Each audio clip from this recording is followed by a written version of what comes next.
দীর্ঘ একটি মাস সিয়াম কিয়ামের পরে আজকের এই ঈদুল ফিতরের দিনে, আজকের এই ঈদের জামাতের নামাজ পড়ে আপনার শাহী দরবারে হাত উঠাইলাম, দয়া করে জিন্দেগির তামাম ছোট বড় গুনাহ খাতা মাফ করে দিন।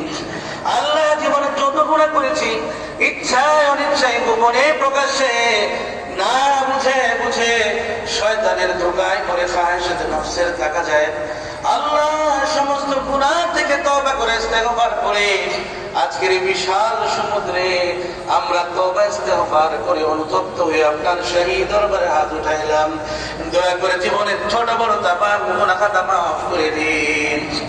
আল্লাহ, দীর্ঘ একটি মাস ধরে রোজা, তারাবি, ইফতার, সেহরি সহ কোরআন তেলাওয়াত, জিকির, আজকার সহ যত আমল করেছি মাহফুজ, আল্লাহ সমস্ত আমলের ভুল ত্রুটিগুলো মাফ করে দিন। আল্লাহ, এর যত সওয়াব হয়েছে